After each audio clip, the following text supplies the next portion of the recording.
স্থানীয় সরকার পল্লী উন্নয়ন সমবায় মন্ত্রী মির্জা ফখরুল ইসলাম আলমগীর বলেছেন, চলতি বছরের বর্ষা মৌসুমের পর সেপ্টেম্বর বা অক্টোবর মাস থেকে পর্যায়ক্রমে দেশ জুড়ে স্থানীয় সরকার নির্বাচন শুরু হতে পারে। আগামী এক বছরের মধ্যে ইউনিয়ন পরিষদ, পৌরসভা, উপজেলা, জেলা পরিষদ ও সিটি কর্পোরেশন নির্বাচন সম্পন্ন করার পরিকল্পনা রয়েছে। একটা কথা একটু মনে রাখবো আমরা সবাই, এই যে এক বছর বলা হচ্ছে, আমি আগে দেখেছি এটা এক ধরনের মিসইন্টারপ্রিটেশন হয়েছে। এক বছর নট ফ্রম নাও, এটা যখন শুরু হবে তারপর এক বছর। কারণ আপনারা জানেন অনেকগুলো স্তর আছে আমাদের স্থানীয় সরকারের, এবং এর মধ্যে বিশেষ করে ইউনিয়ন যদি ধরি সংখ্যাটা বিরাট। এই সংখ্যার নির্বাচন করতে শুরু হওয়ার পর থেকে এক বছর সময় লাগবে।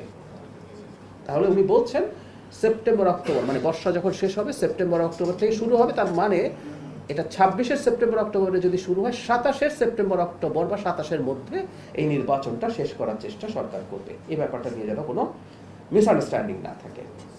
সময়ের সাথে সাথে দেখা দেয় নিত্য নতুন প্রয়োজন। রেডি থাকতে হয় প্রতি মুহূর্ত।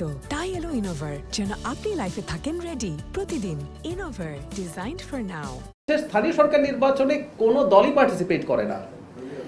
বিএনপিও পার্টিসিপেট করে না, জামাতও করে না, আওয়ামী লীগও করবে না। হ্যাঁ, বিএনপির একজন নেতা করতে পারেন, কিন্তু তিনি ওখানে নির্দলীয় হিসাবে যাবেন। তো নির্দলীয় যে নির্বাচন, আওয়ামী লীগের কোনো কালে কোনো পদে ছিলেন তিনি, যদি ওখানে তো ব্যক্তি হিসাবে যাচ্ছেন, উনি যেখানে আওয়ামী লীগের অমুক পদে যাচ্ছেন না, উনি যদি সেখানে যান এবং আওয়ামী লীগের যে স্লোগান, যে কর্মসূচি, সেগুলো যদি উনি সামনে না আনেন, এটা কেউই আনতে পারবেন না। বিএনপিও যা যিনি করেন, তিনি বিএনপিকে সামনে এনে নির্বাচন করতে পারবেন না। সেটা না করলে তিনি করতে পারেন, কথাটা ছিল সেটা।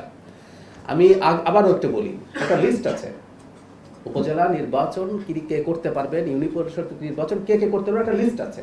দেখবেন উপজেলার আইন যেটা আছে ওর মধ্যে লেখা আছে। এগুলো যার যার সমস্যা নেই তিনি নির্বাচন করতে পারবেন। তাহলে হয়ে গেল। যদি একটা দলীয় কথার কথা, যে আগে কি ছিল, চেয়ারম্যান ছিল, চাইলে দলীয় নির্বাচন করা যাবে, সেই ক্ষেত্রে দলীয় নির্বাচন হতো মার্কা দিয়ে। এখন সেটা পাল্টে ফেলা হয়েছে।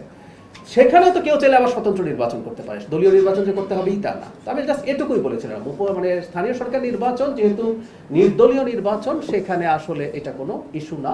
আওয়ামী লীগের লোকজন, আমরা যেভাবে আমাকে প্রশ্ন করা হয়েছিল যে আওয়ামী লীগের যদি, অনেক সময় কি কাউন্টার প্রশ্নগুলো সামনে থাকে না, ফলে অনেকে মিসইন্টারপ্রিট করেন। আমাকে প্রশ্ন করা হয়েছিল যে আওয়ামী লীগ করতো, আওয়ামী লীগের পদে ছিলেন, তারা নির্বাচন করতে পারবেন কিনা। ওই যে একই, তিনি যদি অপরাধী হন, তার বিরুদ্ধে মামলা থাকে, তিনি বিচারের মুখোমুখি হবেন। কিন্তু বিচারের মুখোমুখি হলেই যে নির্বাচন করা যাবে না তা না। ওই যে ক্রাইটেরিয়া আছে, তাকে কিভাবে শাস্তি পেতে হবে, কি হলে না হলে হবে। আবারও বলছি, ওটা ফুলফিল করলেই যে কেউ নির্বাচন করতে পারে।